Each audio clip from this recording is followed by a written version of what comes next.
Yeah, Bengali. Namaskar. Waiting for biggest festival Maharatha Yatra 2024.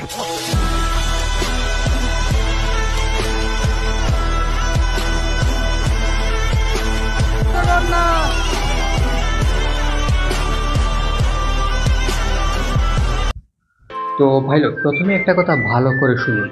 লাউ আর কদু এবং ঘাড় আর গর্দনা এক হলেও শহরের অনুষ্ঠানের মজা আনন্দ লোক সমাগম আর গ্রামের অনুষ্ঠানের মজা আনন্দ লোক সমাগমের মধ্যে কিছু তো অন্তত ডিফারেন্স অবশ্যই থাকবে।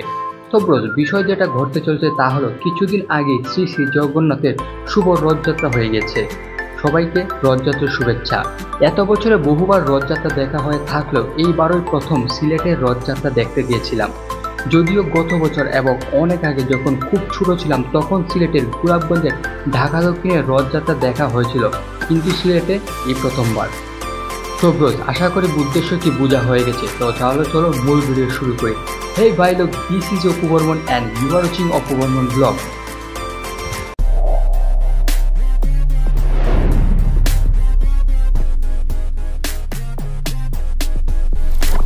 তো ব্রোস, একটা শুদ্ধ জায়গায় যাব আর সেখানে তো এমনি এমনি যাওয়া যায় না। তো আমি তাড়াতাড়ি রেডি হয়ে বেরিয়ে যাই সিলেটের গোপাল টিলার উদ্দেশ্যে।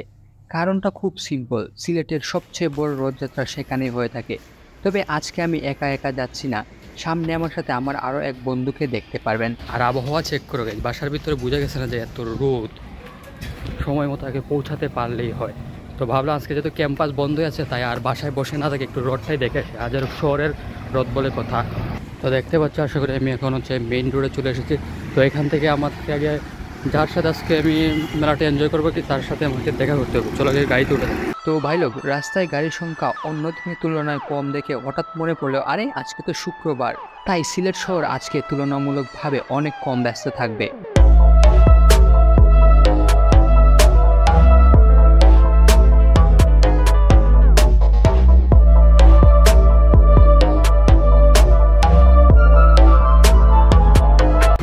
ফায়ার সার্ভিসের রুমের ভিতরে পানি পেয়ে। তো ভাই লোক, এখন হচ্ছে আমি একটি তালতলায় আর মিট মাই ফ্রেন্ড সাগর পাল কনক। তো তাকে আমি ভালোবেসে কনক পাল ডাকি আর কি, কারণ আমি যেখানে যাই যত খরচপাতি আর কি সব সে আর কি বহন করে। দেখি তোর অ্যাকাউন্টের নাম্বারটা দেখাইলেই শো করে দে। বড় লোক তো মাগনা হইনি রে।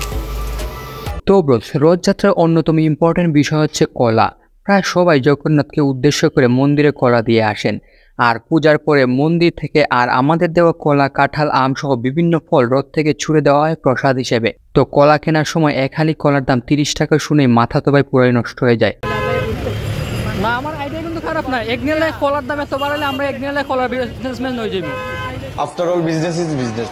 তো ব্রোস, মন্দিরের বর্তমানে এইরকম অবস্থা। রাস্তা থেকে একটু উঁচু বা টিলায় শ্রীকৃষ্ণের মন্দির, তাই মনে হয় এই টিলার নাম গোপাল টিলা। তো মন্দির দেখার পর চলে যায় মন্দিরের অপর পাশে রাখা রথ দেখতে।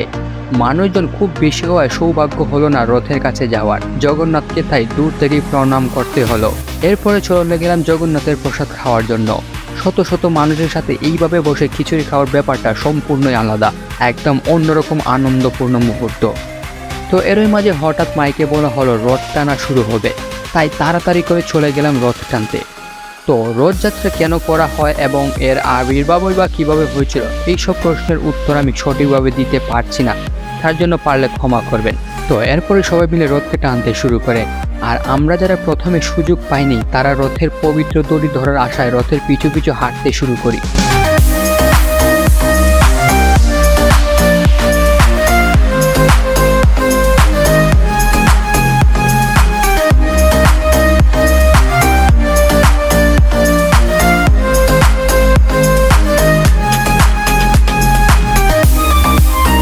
তো ব্রোস, এত সময় সবকিছু ঠিকঠাক থাকলেও কিছু উল্লাসিত মানুষের ধাক্কাধাক্কিতে হঠাৎ আমার জুতা ছিঁড়ে যায়। নিয়ম ছিল খালি পায়ে হাঁটাই, আর তাই মনে হয় আমার জুতা এখানে এসে ছিঁড়ে গেছে।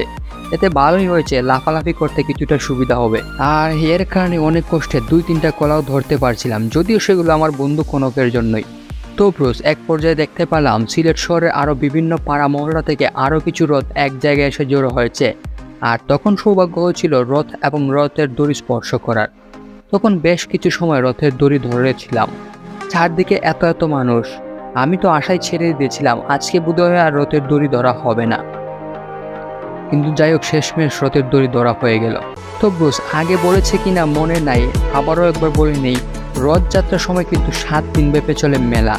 আমাদের এলাকার মেলা যদিও তেমন একটা জমজমাট হয় না, তবে এখানের মেলা মোটামুটি ভালোই লাগলো।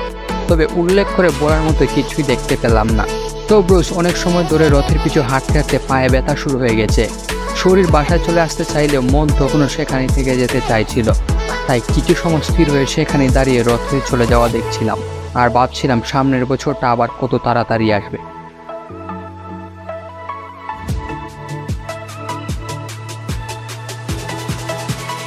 তো ভাই লোক, আজ পর্যন্ত যত রথযাত্রা দেখলাম তার মধ্যে আজকের রথযাত্রাই বেস্ট। অন্যান্য বছরগুলো ইন্টারেস্টিং ছিল, কিন্তু এত বড় পরিসর আর এত লোকজনের কারণে আজকের রথযাত্রাই ছিল টপ নচ।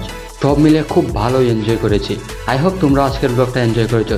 যদি এনজয় করে থাকো প্লিজ একটা লাইক করে দিও, কমেন্টে জানিও তোমার মনের অভিজ্ঞতা, আর চ্যানেলে প্রথমবার হলে সাবস্ক্রাইব করতে অবশ্যই ভুলো না।